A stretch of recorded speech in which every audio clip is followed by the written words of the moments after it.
What's happening, guys? Happy bonus show. Yep, the last one of the preseason. I am your host. I am Memphis, and I am back for part three of training camp storylines we've been overlooking, but I'm not with Kev. Producer Kevin is, I don't want to get in his business. Maybe he'll share it on a future show. But let's just say Kev is being a great husband right now. Got to take care of that family and take care of business. But I got another great guy, and you know him from our rookie rundown show. And if you're watching live on YouTube, the very well mustached Mr. Dallas Hyder at Salad Galore on Twitter and the host of our rookie rundown show. Dallas, man, what's going on?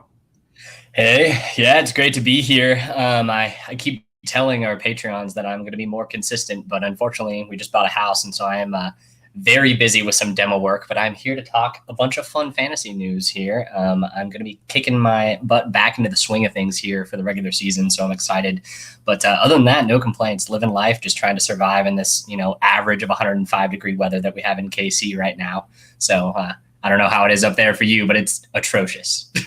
I walked out of the house this morning, so if you're watching live, I'm wearing my glasses, my blue blockers, because I'm old, and when you have to have, a good night's rest, because that's what we need, is that you need to block that blue light, right? So these are my normal glasses, so they're prescription glasses, but they've got a blue blocking quality to them, right?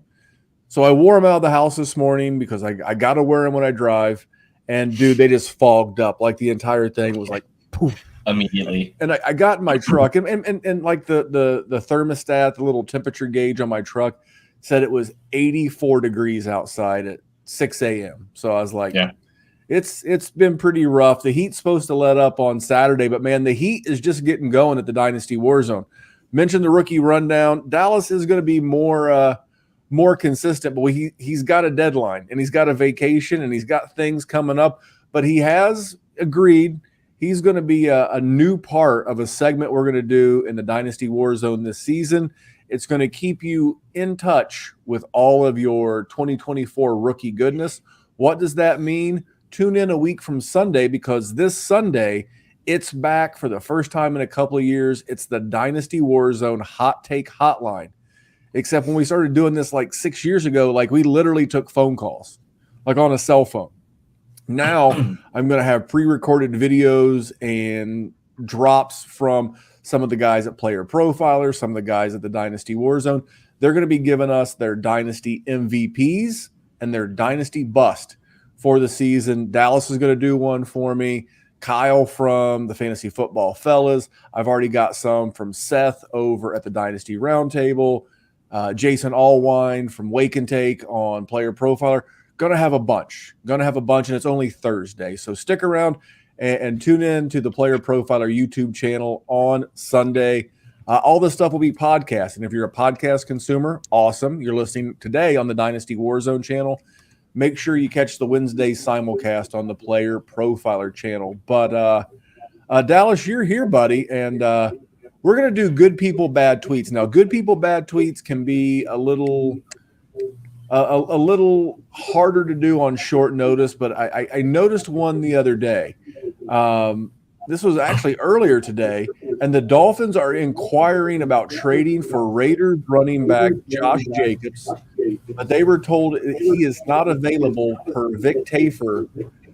Jacobs has yet to sign his franchise tag. So for me, it's like, this feels like the guy that's like always telling your girlfriend all the bad stuff that you do. They're trying to ruin your relationship. That feels like the Dolphins. They're clearly not happy with their relationship. They're in on Jonathan Taylor. They're in on Josh Jacobs, and it just seems like poor form. Dallas, what do you think about when I share this tweet? Yeah, I mean, it's not surprising, is what I would say. I mean, we've seen for the better part of a decade now that type of system just kind of chew up running backs and spit them out. And now it's happening in the preseason before they even hit the regular season field.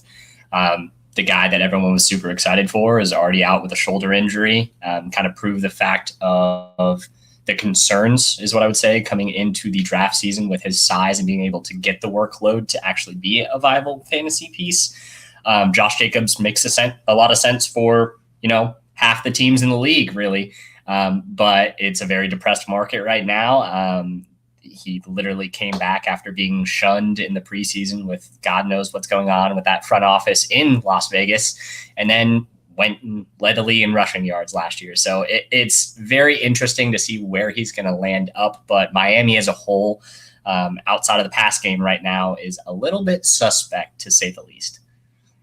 Yeah, I don't think that the Dolphins are necessarily unhappy with their running back, but I feel like they're going all in right now. Like they really want to make sure that they get the every piece they need to compete with the Jets and the Buffalo Bills in division, and then obviously they want to win a Super Bowl because Stephen Ross is not afraid to go all in. They're already like something like $80-some-odd million over the cap next year. And they're still shoving all in, man. So I love to see it as a Colts fan. I'd love to see him take Jonathan Taylor off our hands. Nothing against, wanting to lose JT. But if I thought the Colts could get Devon Achane in a second, it'd probably be a mid to late second. And I feel like that'd be a good deal. Now, do you think as a neutral Bears by way of Kansas City Chiefs fan, neutral third-party observer, because your Bears are in the mix for JT too. Do you think that Devon Achane in a second would be a good trade? Or I'll even ask you about your Bears. Do you think that Roschon Johnson in a second would be a fair compensation for the Colts to move JT to either the Bears or the Dolphins? Yeah, absolutely. The one thing I would say is with the way that they are right now, they probably want to lean on the run game a little bit more so than the average Bear, pun intended there, your Colts at least. So going with an unknown commodity, even though a young unknown commodity might not be the move that they want to do. I actually posed this to Shane Hallam when we were spitting back and forth on Twitter earlier today of the Bears specifically moving a guy like Khalil Herbert and their second for a guy like JT. That gets you a little bit younger with Herbert, a little bit more explosive, still in that young age gap. And they definitely don't have to pay Herbert what they have to pay JT. That type of situation applies to a couple of teams. But Miami still has question marks with the salary cap aspect of this whole trade. So that's where I kind of kick back when it comes to them acquiring a big name running back. I think it was kind of surprising that they let these very easy, very cheap deals be happening in New England with Ezekiel Elliott, that type of move. And they didn't kind of jump up when they kind of already knew that they needed to bring in a running back. So it's interesting to see what's going to happen with JT. Personally, I think if you get any running back basically that's the same age as JT or younger, that you either don't have to pay as much money or is on a rookie contract, that's the type of move that they're going to want. I think they're going to be playing hardball, though. I don't think JT is realistically going anywhere. They already set some arbitrarily, convoluted Tuesday deadline because apparently that matters. Well, it's cut down day on Tuesday. I think that's part of the reason why. Like maybe they may keep a fourth or a third running back if you're the Colts. Like right now, if JT was in camp, I think they cut Deion Jackson. Evan Hull's looked pretty good in the preseason. They traded for Zach Moss last year. Obviously, JT would be your third. Do they keep a fourth in a guy like Deion Jackson if the JT situation is resolved? So I think that's kind of the reason why they picked that day. I don't think it was so much arbitrary because unlike in years past where like the roster cut downs like trim down gradually, it's like get to 53 all at once. So I think that's part of it. I don't want to make this a JT show because I do want to talk about some other topics because I feel like if we don't get to the Minnesota Vikings tonight and like they're under, because I've teased this like 3 weeks in a row, this is the big payoff. So if we don't get to the Minnesota Vikings, the Vikings fans and the Justin Jefferson and Hawkinson fans may come after us. But here's the thing. When you go snooping around other people's running backs and players when they're not even on the market, like JT's on the market, that's fine. But Josh Jacobs isn't. And by the way, speaking of Las Vegas and Las Vegas residents, and he always closes good people bad tweets. Federal prison. Federal fucking prison.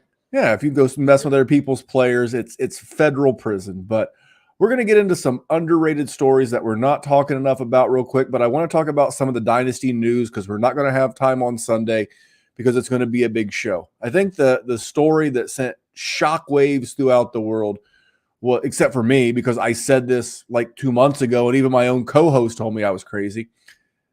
Trey Lance named the QB3 in San Francisco, and what, regardless of what you think that I think of Trey Lance, this was never about Trey Lance not being good or not liking him. This is about messaging. You know, Sam Darnold, for whatever you think about him as a starting quarterback, he would have had his choice of teams to choose in this league to be their backup. And he took $4.5 million. Nobody pays their third string quarterback $4.5 million. Nobody. The messaging was there. Was this a handshake agreement? Yeah. If you played sports your entire life, it's like these conversations are had all the time. So did Trey Lance get a fair shake? I don't know. I've always said, there's nothing worse than hanging on to a mistake for a long time just because you spent a lot of time making it. And that's nothing against Trey Lance. He's had like 538 football pass attempts in his life. He had 99 in high school. Think about that. He had 99 in high school and like 102 in the pros.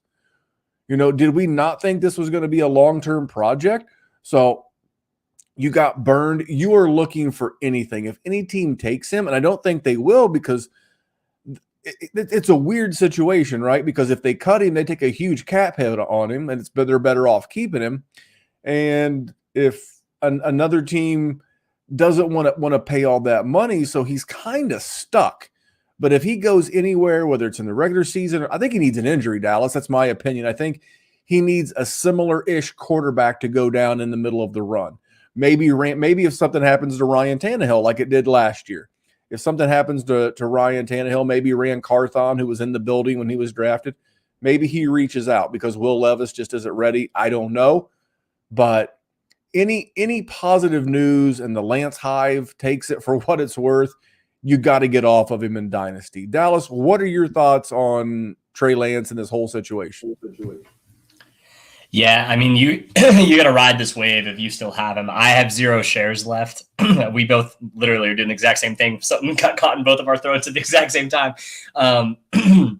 You got to ride the wave if you still have him on your roster. That's your only option, and your only hope is that he gets traded. I think we're hearing a lot of fluff right now from the Shanahan camp of, we want Trey Lance on our team. He's on the team. Well, he's not really on the team because a lot of teams don't even carry 3 quarterbacks. Well, they will now because of that new rule where he has to be on your 53-man roster, but you can designate him as like an in case of emergency break glass quarterback. But I really think they want which Allen? It's not Josh, Kyle Allen, maybe. I think they really want him to be the third more than Trey Lance. I think they're trying to get anything out of him. I didn't mean to cut you off. No, you're totally okay. So the team that has been at the forefront of the news since we even started talking about this dilemma at the beginning of Purdy's run last year was Tennessee. It's still compounding due to the fact that my least favorite quarterback in this year's draft, Will Levis, has looked awful in preseason. And so they still are in need of a good backup. Malik Willis is still kind of running around out there and not doing much. Not that Trey Lance has shown anything more than what Malik Willis has shown. But another team that I'm sitting here really considering and thinking about is Atlanta. There's not a lot of options in Atlanta if Ritter flames out. Their team right now offensively is a little bit too good to get a top 2 to 3 pick, I think. Their defense improved quite a bit last year as well, and they were in a lot of games. They just couldn't really score once they got in the red zone last year. So that's another team that I'm kind of keeping my eye out. But again, I think that's more of a midseason move. I think there's really the only way that he gets moved is midseason. Yeah, the one that I could see making a move, not in season, because like another thing is like the salary cap's already baked, right? And teams are still going to need money for practice squad guys because starting next week, everybody counts against your current year cap, and teams will need that cap flexibility. And a lot of teams don't have, I think it's like $8 million cap hit that could afford him. The team to keep an eye on in like the offseason is Minnesota. Kirk Cousins is going to be a free agent. I don't see them franchise tagging him. I'm not going to get into all the Minnesota machinations because we are going to talk about Minnesota tonight, I promise. But I think that would be a good spot, and I will save the rest of the Trey Lance conversation until we do Minnesota. Came out today. A lot of bad wide receiver news. I'm not really going to talk Corey Davis. He retired. He hasn't been dynasty or fantasy relevant in a couple of years, but man, you talk about a guy who went 101 in some rookie drafts back in 2017 in a class that had Alvin Kamara and Christian McCaffrey and Joe Mixon and Leonard Fournette and so many guys. What a story dynasty gamers will have about Corey Davis. We'll say that. But, dude, the injuries have been going crazy. Jerry Jeudy, I just feel like this was supposed to be his breakout season, and he got snake bit. Now, they said it's going to be a couple of weeks. When I hear a couple of weeks on a hamstring, it's really more like a couple of months. Maybe I'll try to get Dr. Kyle. We have a friend of the Dynasty WarZone, doctor of physical therapy in New York City, Dr. Kyle Bowser, who's helped us out a bunch. Maybe we'll get his input. But like when a coach is already saying week to week, because remember, day to day means week to week, and week to week means month to month. So I think we're looking at, a couple of weeks with no Jerry Jeudy, but I would like to say this presents a dynasty buy window. I just like it's year 4, and we continue to be snake bit if you've been invested not only in Jerry Jeudy, but Tim Patrick, Cortland Sutton. Like put that man in bubble wrap right now. Pretty please and sugar on top. Pretty please. Let's protect that man. But what are your thoughts on Jeudy? Is this a buying opportunity for you, or are you just like me, kind of like out on Jeudy?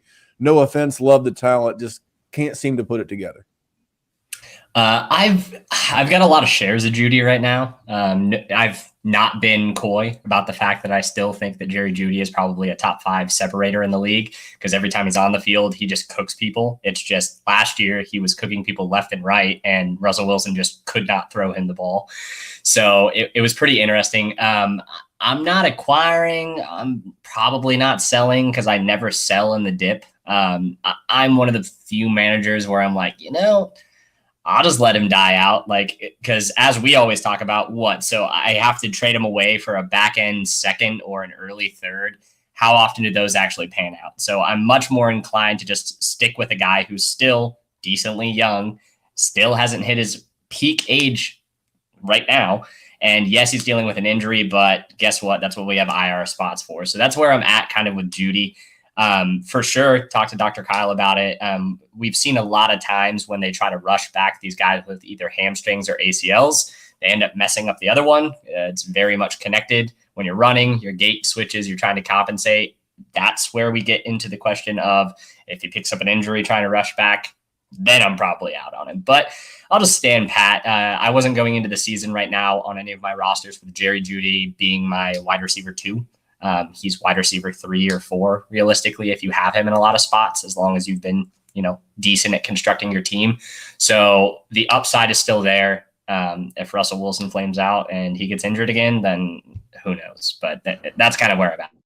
Well, I think you said something that was very good to point out. The Jerry Jeudy GM that has Jerry Jeudy on their roster is probably the last of the truthers and the believers. So you're not going to get a value. And I think Dallas said it very well. You're just better off holding Jerry Jeudy. I was going to talk about Scary Terry McLaurin. That's my version of Jerry Jeudy. He's had a little bit more success, but he's never hit the heights that he's been capable of, partially because he's always worked in an inept franchise. But he's still a guy. I would love to see him get traded mid-season. We got famous Jay in the chat. By the way, Jay, our newest patron over at patreon.com/Dynasty WarZone, he talked about Devontae Adams to the Jets. I wouldn't hate it, but I think you have a better shot at maybe trying to get a guy like Terry McLaurin because AFC, NFC, not in the same conference, maybe not cost as much, but the Jets are certainly going all in like the Dolphins as well. The one I do want to bring up real quick, because if this has opened up even the slightest sliver of a window, is JSN. He's got a wrist injury. It's supposed to be a few weeks as well. The one thing that doesn't as concern me about the the wrist injury, like versus say Jerry Judy's hamstring or Traylon Burks' LCL, is that he can still run routes. He can still line up with the first team offense. He can line up in the slot. He can run, he can run on the outside. He can sprint because a wrist is not good. But he can't have balls thrown at him, maybe Nerf balls or something. Definitely not footballs and not billiard balls or something crazy. But if this opens up even the slightest sliver of a chance to get him, go get him. Because I don't think, and Dr. Kyle, again, shout out to Kyle Bowser at DWZ Doctor _PT on Twitter. Give him a follow. Tell him I sent you. And, he said that he's probably not going to be surprised if we don't see JSN until after their week 5 bye. So if this gives you a nervous Nelly GM in your league and like you can swoop in and move him, or like maybe like you take like that death blow to like a borderline contender, and maybe you were counting on like a certain running back, like, I don't know, Jonathan Taylor comes to mind, and maybe you had Stephon Diggs on that roster. Can you go move a Stephon Diggs straight up for a JSN in season when point scoring's here? So I think the JSN news is not as bad as the Traylon Burks or Jerry Jeudy. It's still a bummer. But what do you think? Are you going to be out there snooping around trying to scoop up? I'm not going to call it cheap. Don't hear what I'm not saying. No one's giving away cheap JSN. But if this makes him somewhat more attainable, I think you got to take your shot. Yeah. I mean, you know who I am. I've been preaching JSN since the beginning of last offseason. So he's my guy. I have him pretty much everywhere. I made a concerted effort to trade up in a lot of my dynasty drafts to acquire him. I think the point that you touched on that is the most important here is that even if you think that no one else is considering moving JSN, no one else would be stupid enough to get off of a guy that you used a really early rookie pick on this year just because he's not performing this year, I can promise you someone in one of your leagues is willing to move off of him. Memphis can attest some of the just absolutely egregious trades that have been agreed to for me in acquiring guys like Breece Hall, acquiring guys like Devontae Adams this offseason. Very, very easy. You just got to put in the work and start the conversation. Don't lowball, don't send offers. Just say, hey, I'm interested. Where are you at on JSN? That's what Memphis always preaches. That's what I consign myself to. It's the best way to get it done. Just put it out there. I definitely would try to acquire him at all costs. It's just usually the people that you think that you're going to deal with are telling you to just, beat it. So I would just say put the offers out. And it's fantastic advice. I've got a 16-year-old son, and I tell him is like, I don't care if she's the prettiest girl in the room or the prettiest girl in class. Ask her. The answer is no until you ask.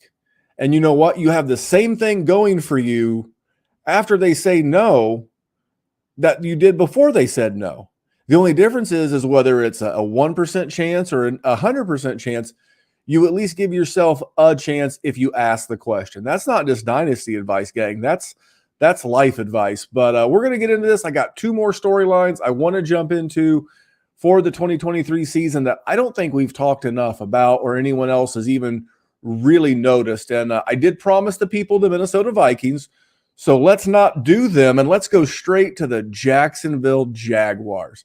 The Jacksonville Jaguars. And what I'm asking myself is like, what have all these offseason additions to the offensive side of the ball tell you about the Jags in 2023?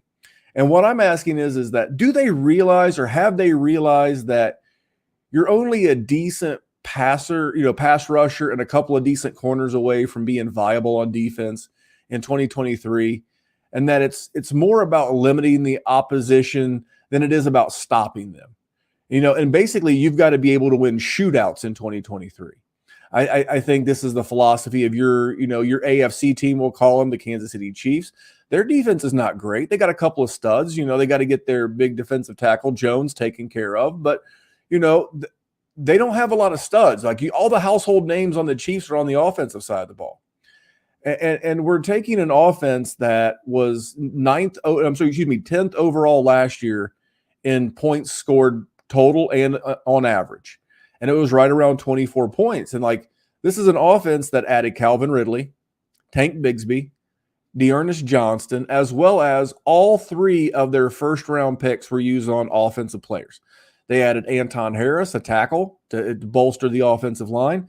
They added Brenton Strange, a tight end, in the second, and then the aforementioned Tank Bigsby was drafted in the third. So they used their offseason resources. They traded for Calvin Ridley. So this is where we get to the dynasty questions, Dallas. So this is my theory. So with me saying that is, do you think that this team re-signs 28-and-a-half-year-old Calvin Ridley? And if so, how long do you think his dynasty window remains open, given that he is 28-and-a-half, because he's not quite in that 30-year-old window with Devontae Adams and Cooper Kupp, but he's right in that weird range between guys like Terry McLaurin and Stephon Diggs. So what are your thoughts on Calvin Ridley and his window for dynasty? Yeah, I think the Jags are a very interesting situation because they have one of the few owners in the league that's not afraid to throw money at a problem. So when you think about the wide receivers that they've signed, you don't think that they are gangbusters. Christian Kirk has been fine. He did good and admirable last year with being peppered with the most targets that he had seen in his career. But they pay them well, and they aren't afraid to pay guys. Granted, you're dealing with an older prospect here, which may be a little bit of a hiccup. But as long as Calvin Ridley gives Trevor Lawrence the outlet that they need him to give as a true wide receiver 1, that allows Christian Kirk to basically duplicate himself. And as long as he stays healthy, I think they may. I don't think it's a long-term contract, but he's got, what, 2 years under contract, right? This year and next year? No, as crazy as it is to say, I mentioned his age. He's 28-and-a-half because he missed the year last year for the suspension.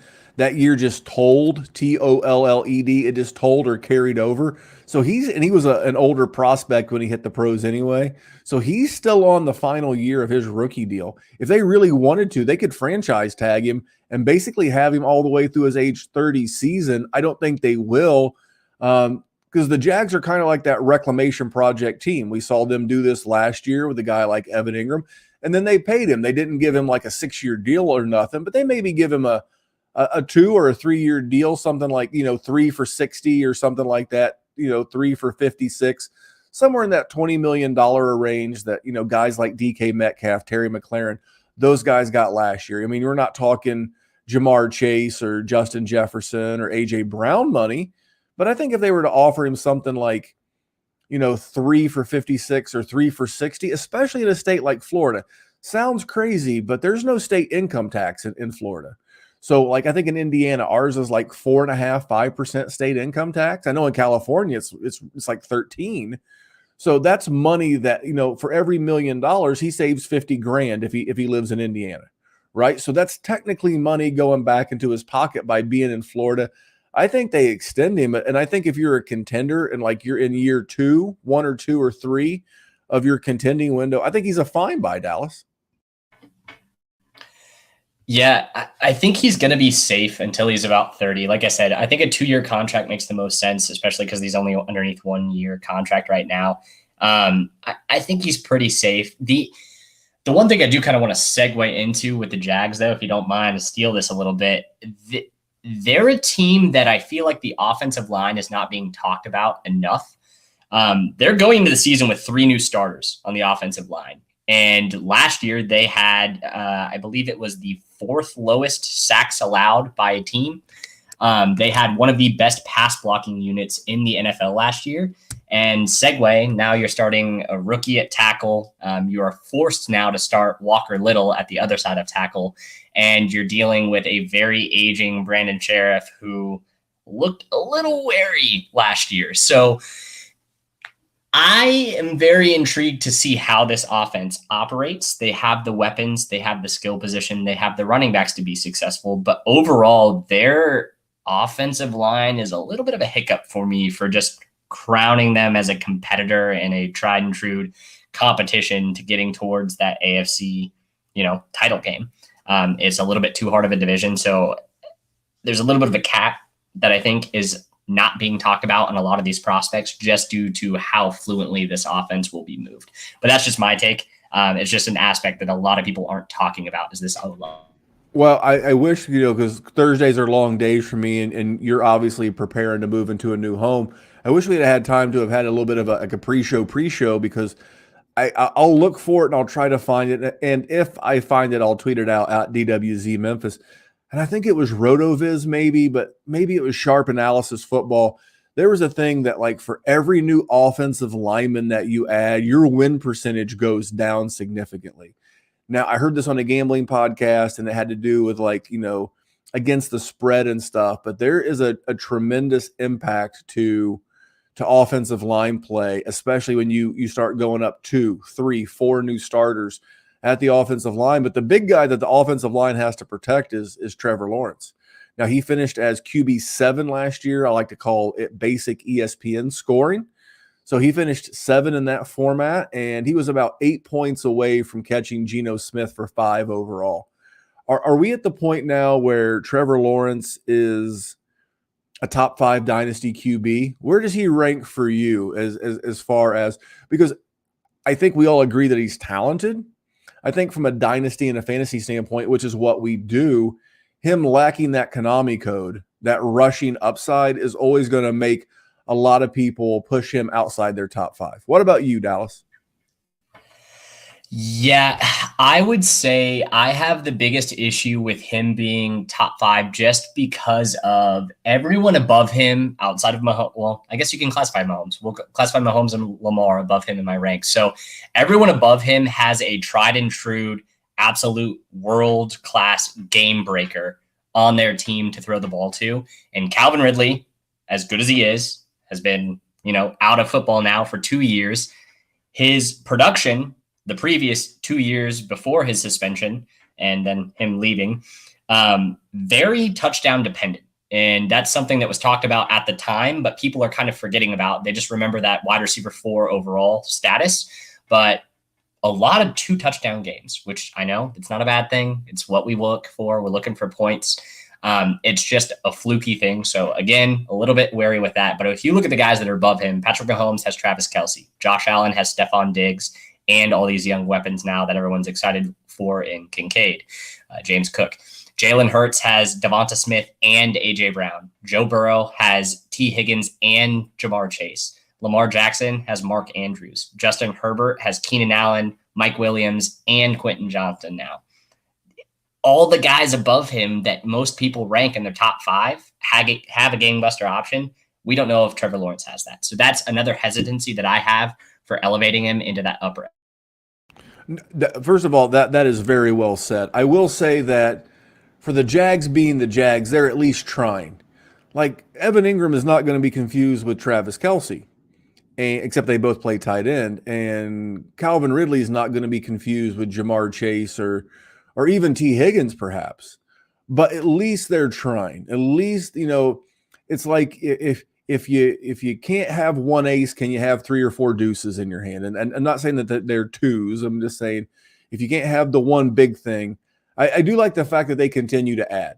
And I think Calvin Ridley's presence will allow them to push everybody down a roll. I don't know that Christian Kirk is actually not that Ridley is. Don't get yourself twisted.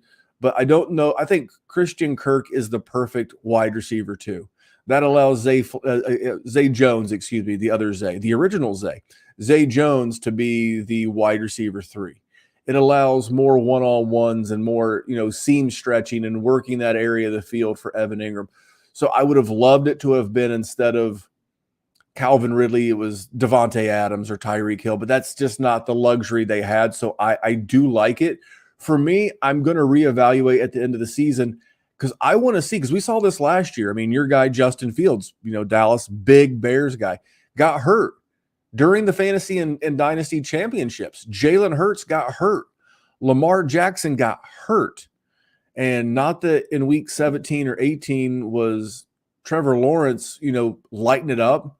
But sometimes the best ability is availability. And I don't want to ding the Konami code quarterback. But do I want my QB1 overall in a Superflex league? Do I want my QB1 to be that safer pocket? Not that pocket guys don't get hurt. Joe Burrow's not playing right now. But they're less likely to get hurt. So that would be my takeaway on Lawrence. I'm close. He's right there on that borderline. I have him at 6. He's not quite in the top 5, super close. We'll see how the season goes. Let's go to the running back position real quick. We've seen a lot out of Tank Bigsby. Now, you're my rookie guy. I want to hear your thoughts on Bigsby, and who would you rather have at their current Dynasty ADP? Would you rather be investing in ETN, or would you rather be investing in Tank Bigsby? This is a hard one. So Tank Bigsby, in my rookie profiles, classified as kind of the jack of all trades. He was the jack of all trades, masters of none. He does everything. In the word association game that I did on the Dynasty War Games podcast with our fellow podcast hosts, Jesse, Mike, and Chad. Sorry, Chad. Well, Mike retired and they brought in Austin, so it may have been, but yeah. We're only 2 shows in, so you may have this appearance may have been before then. Yeah, it was prior to Mike stepping away, but yeah, no. On that, I had the tagline. My word for him was almost. He's almost elite in a lot of different categories, but doesn't quite push you over the line. Etienne can be elite in a lot of categories. The one question mark right now still for Etienne is his pass blocking, and that's where I think takes Bigsby's in onto the team is on third down. I understand why people are freaking out about Tank Bigsby and how they want to get in and they're trying to acquire him. I don't think his cost is going to get any lower than what it is right now until probably the end of the season. But I also caution the fact that investing heavily in exclusively third down backs is not always your best move. Etienne in college, people like to forget about it. It's only been 2 years, is what I would remind people. Was absolutely insane, absolutely elite. He's bigger than Tank Bigsby, even though people like to say that Tank Bigsby is larger than him.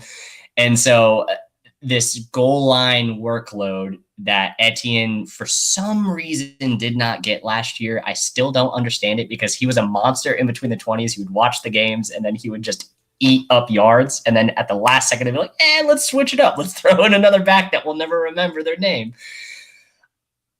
It might happen, but I'm just knocking on wood that it doesn't. It may be a little bit of copium, but I'm still going to lean towards Travis Etienne because I think deep down he's still the more talented running back between the two. I just think that Tank right now is kind of the hot name because we see him in preseason getting thrown in with the ones in a goal line scenario. So that's where I'm at.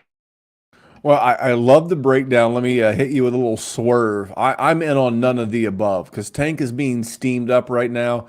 And I would rather have like a rookie valuation because you should be. Most rookie drafts are over at this point. I'd rather be in on Roschon Johnson. I'd rather be in on Tajay Spears than I would because I think all 3 of those guys are a similar valuation. You can even lump Kendre Miller in there too if you would really like. So, and I don't want any part of ETN. I think ETN's got a Doug Peterson issue, not a talent issue, not a Tank Bigsby issue. I think he's got an issue with the leadership of this team because Doug Peterson had him all year last year. And I think he got 35 targets if memory serves me correctly. That is like not a lot for a quote unquote pass catching back. Then again, messaging matters. What they do, just like we talked about earlier in the show with Trey Lance, they liked him so much. They went out and spent a 3rd round pick on Tank Bigsby. And like their first free agent signing was Dearness Johnston. And they already had Jermichael Hasty, who they used quite a bit last year in-house. What does that messaging from the team, the coach, the GM, what does that tell you? That Travis Etienne is not a 3-down back. He doesn't meet all of our needs. I think he's a talented guy. If we could, play the what-if game, if we could flip-flop him and Austin Eckler and put Travis Etienne in that Austin Eckler role, I think you'd have like the RB1 overall in a conversation. But if ifs and buts were candies and nuts, every day would be a Merry Christmas, and that's not how this works. So, unfortunately, I'm out on ETN, and I'm out of stuff for the Jacksonville Jaguars.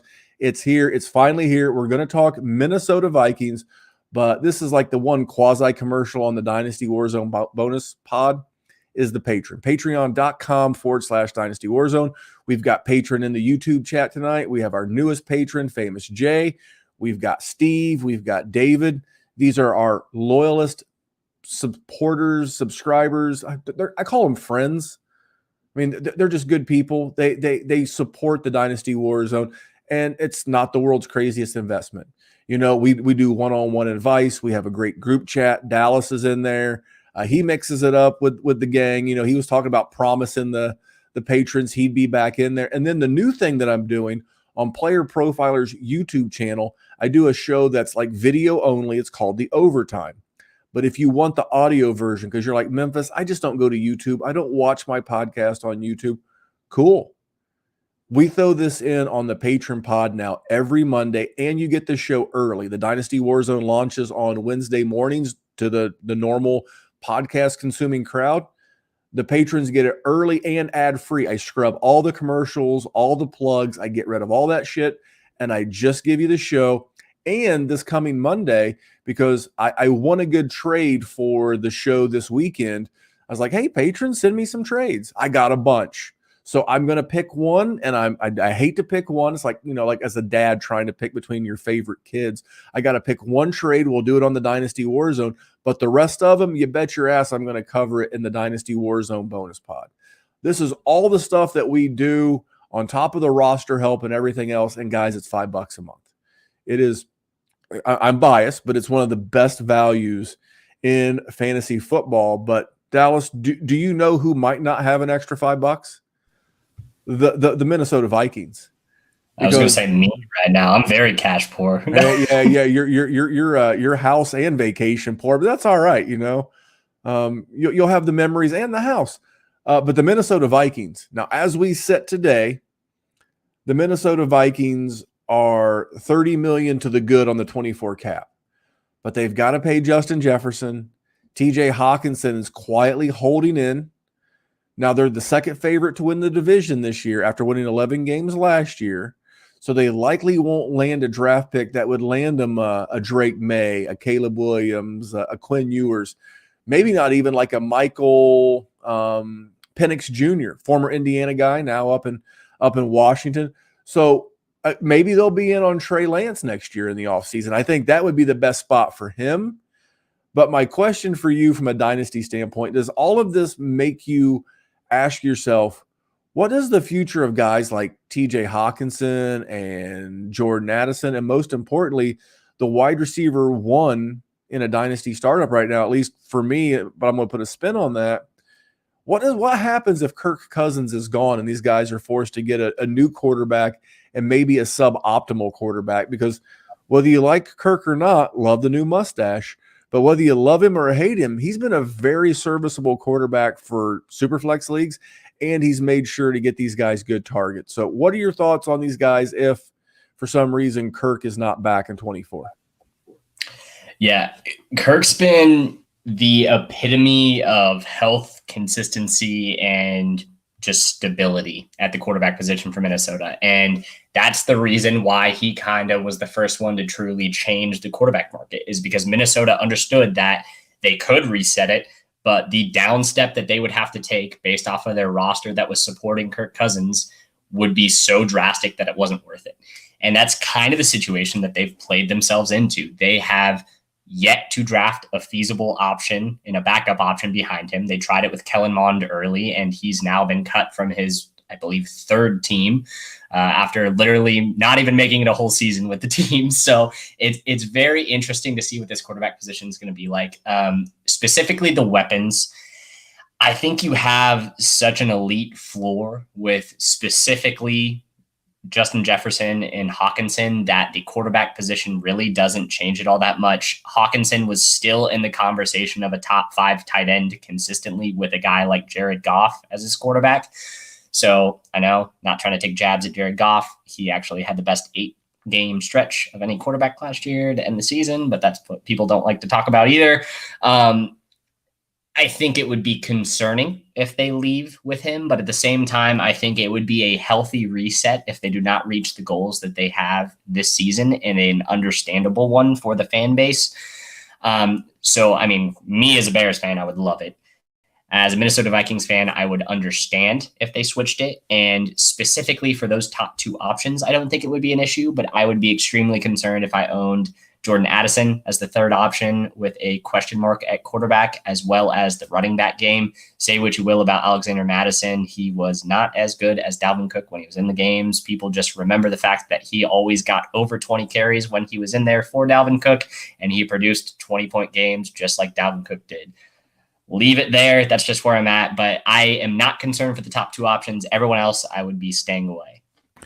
You know, for me, I agree with everything that you say, but this takes me to my second point on the show sheet that I think I have to, and they're in a tier all their own. I think I finally agree with the Podfather and a lot of other analysts. I think I have to just nudge Jamar Chase just ahead of Justin Jefferson. And it's not a talent issue. I'm not going Ryan Clark from last week where he said George Pickens was more talented than Justin. It's not a talent thing. Situation matters. You know, we can go back to the Jags for a minute. You know, is it Trevor Lawrence as a generational prospect, or is it the Doug Peterson offense? Because when we were all convinced, and at least by we, I mean me, I was that asshole that was convinced that Carson Wentz was him, as the kids said, maybe it was Doug Peterson. Maybe it wasn't Frank Reich, and maybe it was that offense. Situation matters. And situation matters to me to the point to where they're still in a tier of two. It's still Jamar Chase and Justin Jefferson, because I think and I feel very certain in saying that he's going to be locked up with Joey Burrow for the next 5 to 10 years. And I don't have that certainty with Justin Jefferson. And although we've seen plenty of wide receivers, whether it's ironically, most of the ones that come to mind are Texans, like Andre Johnson or DeAndre Hopkins, you know, they were able to perform with subpar quarterback play. Demaryius Thomas when he had Brock Osweiler, you know, these things happen. So he can still be like a top 5 wide receiver, but can he be the one? Can he compete on a week in, week out basis with Jamar Chase and Joe Burrow? And I'm going to nudge him still in a tier of 2, him and Chase, but I'm going to move him down. My last question of the show and for the night, I got to let you get back to sleep so that you can get up in the morning and get some more house rehab going. But is this your Derek Carr spot for Kirk Cousins?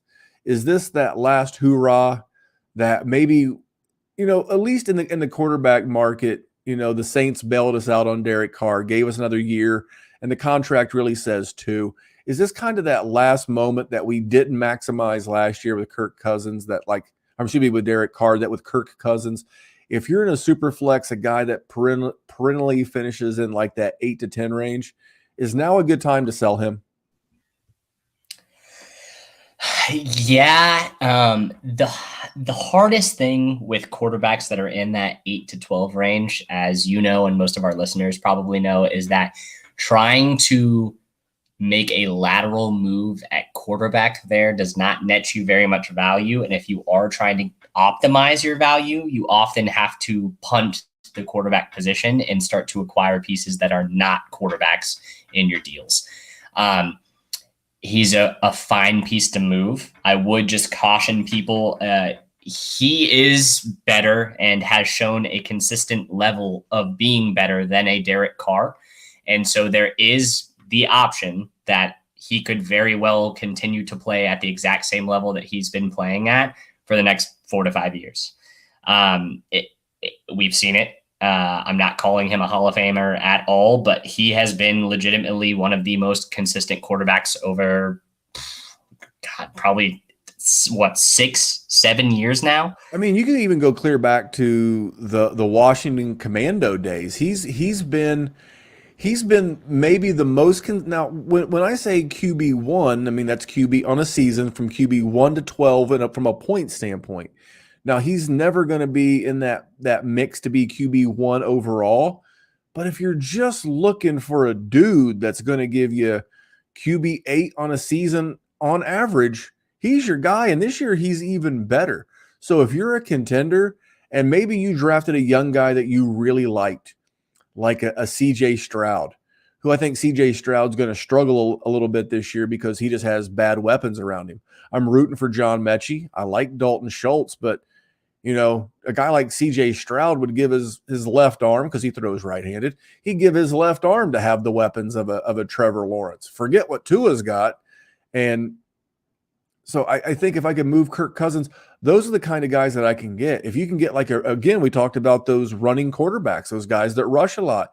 If one of those guys gets banged up in like week 13, 14 on a contending roster, that's where you can go out and start looking at that contenders roster and go, hey, there's a guy like I'll take Will Levis and your 24 first, because it'll be a contenders first, but that's fine. That's a great cash out in season for a guy like Kirk Cousins, because we know the 24 class is going to be loaded. And then you have a couple of young lottery tickets to potentially replace a Kirk Cousins, because I made a bold prediction on another podcast last night that I'm not going to make tonight. But Dallas, I think we did it, man. I really, on behalf of Kevin, want to thank you. I was prepared to do this thing by myself, but, I threw up the bat signal. I was, and when I say throw up the bat signal, think about the movie Batman or the comic books Batman. What does Gotham City do when they need a hero? They turn on the bat signal. You see the big bat in the sky. And I did that in the Dynasty WarZone content creators chat. And there was Dallas. Dallas came in spite of trying to get ready for a vacation in a couple of weeks, got to get moved in a couple of weeks. He was like, Memphis, I'm going to give you an hour of my time to come on the Dynasty WarZone bonus show. So thank you so much, man. I'm looking forward to what's going on. What are you going to be doing this off season? Talking about or this in season, I guess, talking about some young college guys. Yeah. I mean, I always pride myself with giving you little nuggets about people that you don't always hear about. I mean, you go back to the days of why I'm even the rookie content creator for the DWZ network. I remember, I'm old enough to remember when I had Justin Jefferson as the number 1 wide receiver in his draft class and T. Higgins as the number 2. It's part of the reason why Memphis fell in love with me. But I mean, amongst many others. Yeah, amongst many others. But no, so we're going to be talking a lot of not mainstream rookies. I don't like to just kind of regurgitate what all other Devy and Dynasty content creators give you at rookie positions. I like to talk about people that realistically could make the back end of your rosters come rookie draft season, that have the chance to kind of catapult into starting positions.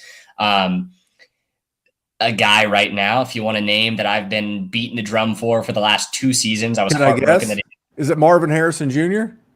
It's not. I do love my OSU wide receivers, but a guy that I've just been pounding the drum for, because at the quarterback position, he does everything that you want him to do, is Grayson McCall out of Coastal Carolina.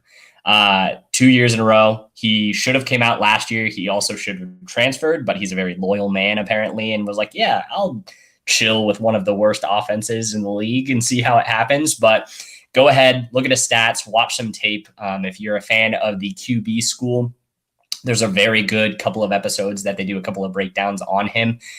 That's your rookie name now. Just go and check it out. That's your first prospect of the 2023-2024 season to keep your eyes out. But I'm going to be dropping nuggets like that. So that's where I'm at. Yeah. So basically what Dallas just did, he's going to do like pre-records, because as you can tell, he's got a lot going on in his personal and professional life. And, the rookie rundown will be back in its full-length podcast version very, very soon. But in the interim and throughout the season, for the Dynasty WarZone listener, and I got to give Dallas his flowers, like I look like a genius because I've been touting Michael Wilson all off season. The first time I heard the name Michael Wilson was from Dallas. And then I heard TJ Hushmanzada, he doubled down on Michael Wilson. And I was like, I'm sold. I got Dallas, a guy that I think really knows the wide receiver position, and Hoosh. Love it. And you know what? So far, so good. Looking like we're going down the right track. So in the normal Dynasty WarZone show this season, we're going to do a little segment. This is the first nugget, like an Easter egg, a teaser, whatever you want to call it. A little nugget is going to be, we're going to do a little 5 to 8 minute segment every week. It's going to be Dallas, and it's going to be called the Rookie Corner. And we're going to have that in the body of the main Dynasty WarZone, because I don't want the Dynasty WarZone in season to just turn into another, basically, for lack of a better term, it turns into another redraft show where you talk about what happened, injury. I want it to be some of that, but I want it to be actionable Dynasty advice that you guys have come to know and love. I want to thank Dallas again for jumping on. Please follow this man at Salad Galore on the Twitter machine, now known as X. X going to give it to you. And you can follow me at DWZ Memphis. I mentioned the Patreon. Check that out. But if you're not in a position to support us that way, totally awesome. The freest way to support us is if you're listening on YouTube, subscribe to our channel and the Player Profiler channel. If you're listening to the podcast, subscribe to our podcast and the Player Profiler podcast. It costs $0, and believe me, it means more to us than you'll ever know. So on behalf of my buddy Dallas, who bailed me out of a jam, my name is Memphis. We'll be back here on Sunday with our Hot Take Hotline edition of the Dynasty Warzone. Have a great weekend, everybody.